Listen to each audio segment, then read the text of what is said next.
Welcome to Conflict Advocate number 2. I'm his Echo Fang Grey Wolf, and this is me honoring my word about the second part of why people are leaving my platform. So I'm not going to sugarcoat it, and this is a remake. I held up a mirror and pretended to be you. I figured it'd be better if I remade this bitch and put it face-to-face value. A lot of y'all are leaving my page because I don't support Felon 47, aka Donald John Trump. I'm okay with that. And before you go, you should know that this door is always open for you to come back when you get to your senses. But before you roll on out and roll on off into whatever oblivious life you want to live, knock yourself out, I'm going to ask you this question. 1, how do you sleep at night? And 2, are you going to address it amongst yourselves? So I'm going to be you right now, because this is what you support. And this is how you right behind this shit. You support a man who literally in 1989 took out a full pay ad, and if you black, this is especially for you. He wanted 5 young black men who did not rape or kill a white woman in Central Park to be unalived. Bring back the death penalty. Took a whole full page out and decided those brothers have got to go. I'm sure in his head he was thinking those N-words have got to go. Now, Omarosa literally in his first term admitted that she heard him say the N-word. Nobody believed her. I don't like Omarosa, but I believed her. Alright? Because I am old enough to remember the Central Park 5 and the 5 brothers who weren't biological, but those 5 young black men. He wanted the death penalty reinstated for 5 young black men. Kind of found out that it wasn't even a black guy that did it. It was like a Latin guy or a Mexican guy that did it. And he wound up giving the DNA. The DNA cleared them. His DNA fucked him. And y'all support that shit. And if you black, it's a double whammy. Alright? Now, after that, he went straight to 1992. The year before I graduated from high school, there was an 8 to 9-year-old, maybe she was 10, on a fucking escalator with her fucking family. And he goes, how old is she? And they give her the age, and I can't remember the age, so it's not relevant. But he goes, I'll be dating her in 10 years. Can you believe it? And we all laughed that shit off, right? No, y'all all laughed that shit off. And by the time 1996 come around and the allegations come out, now y'all don't even question it. But y'all know he did literally tell a little girl in front of her family, I'm going to be dating her in 10 years. I'm going to be dating her in 10 years. Y'all don't find that a little bit odd? Because most people of color don't look at little girls and say shit like that. And most white people don't look at little girls and say shit like that. But Felon 47 didn't have a problem looking at her in front of her family and says, I'm going to be dating her in 10 years, laughing it off. Can you believe it? Then 1993. The Pequot tribe has some Afro-Indigenous people in it. Their tribes and their casinos was whipping his ass. So he decides that he gonna fight back. And he decides that they don't like Indians to Indians, they don't like Indians to him. Goes to court about it. Loses the court case. But still, proof of purchase that he doesn't like Native Americans is his second term.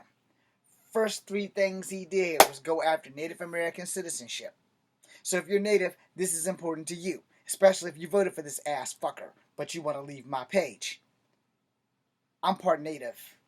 He wanted to make sure that my Native side doesn't have rights to vote and that you don't have rights to be in America. He wants to find a way to deport y'all. And now, in the more recent news, Felon 47 has trying to acquire ICE to be able to build facilities on Native land.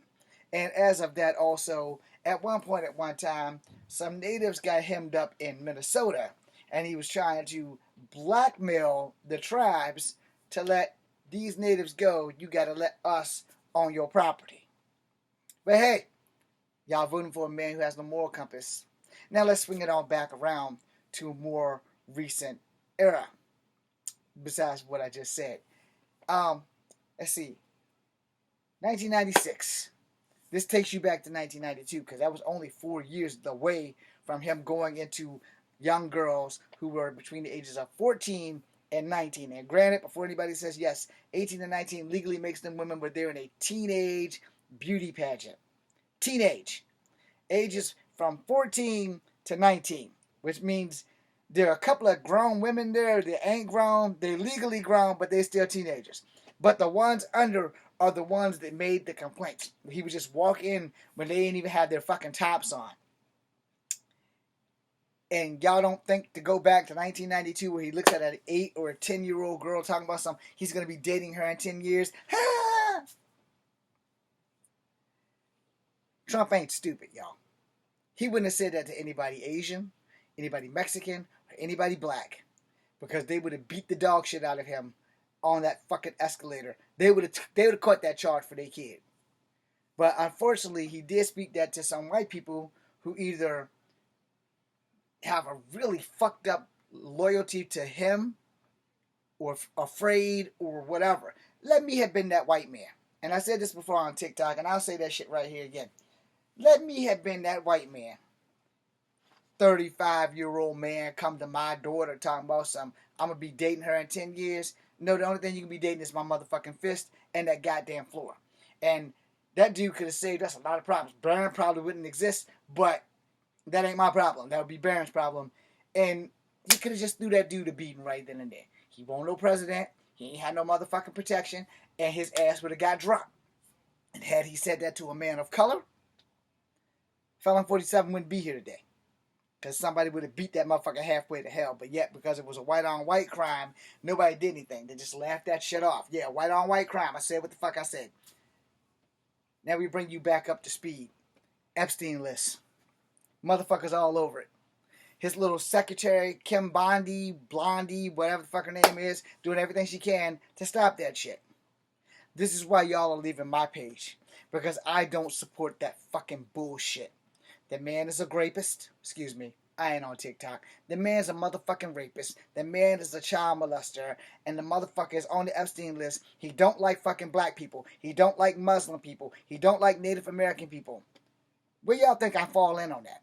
Because I'm part Native, I'm part black, and I'm part white. And that motherfucking bio has been the same since I've been on this motherfucking app.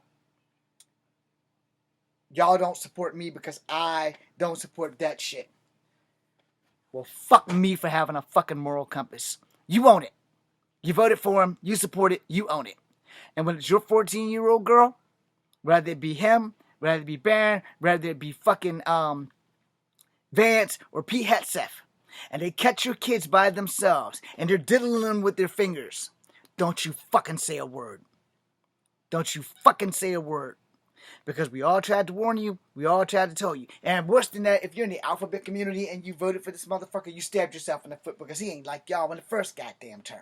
If you're Asian and you voted for it, he damn sure didn't like y'all. And the first new turn of his term, the first thing he did was go after Asian people. He went after a Japanese man for overfishing. Deported him. Even though he's married to an American citizen, deported his ass for fucking overfishing. Overfishing. Didn't even know that was a thing, but apparently it's a thing. He sent them home. And then he went after every Asian college student with visas from different countries. But somehow or another, all you Asians for Trump forgot about that shit. And I'm a half-breed on this channel who had 689 people, and now I have 688 because I pissed off somebody who supports corruption and a piece of human filth. And had this shit been Obama or Biden or anybody else, oh, y'all be cheering for that shit then. But let's end this because it's Black History Month. And the first weekend of Black History Month, Felon 47, what did he do? Oh, he fired somebody who didn't do it, but they had a scapegoat. But at the end of, ooh, the lion sleeps tonight, he has Barack and Michelle Obama superimposed on monkeys. And then he tries to say somebody else did it on his personal account. And you want to leave me because I'm an honest person. Well, the door is always open. Feel free to come. Feel free to go. But understand one thing. I give you 99.9. If I gave you the whole 1,000, I wouldn't have anybody on this goddamn page. But only the brave and only the people who actually know, love, and accept the truth have stayed. So to the 688 of you who are brave enough to stay, thank you. And again, this number will probably be decreased by the end of this week. And that's fine. You know, that's fine. I accept it. I did it. And I own it. Thank you guys for watching. The next video is going to probably be about some goddamn pretending shit. And then we're going to go into Monday Night Monologue. because I just extended this a little bit.